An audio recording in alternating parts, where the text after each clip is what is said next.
How to remove watermark from TikTok video in Capcut. Hello everybody, this is Sabrina here to help you today. So without any further ado, let's get into the video. So first, launch your Capcut application.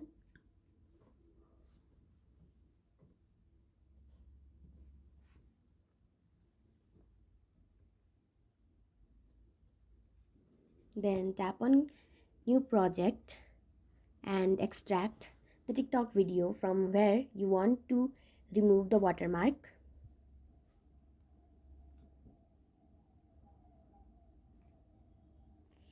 The watermark usually appears on at the last of the video. So select the portion from where the TikTok watermark appears.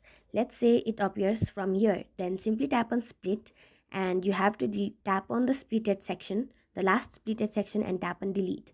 And just like this, you will be done. So that's it. Thank you for watching this video. Make sure to like, share and subscribe to our YouTube channel. If you got any question, comment them down and I'll catch you in the next one.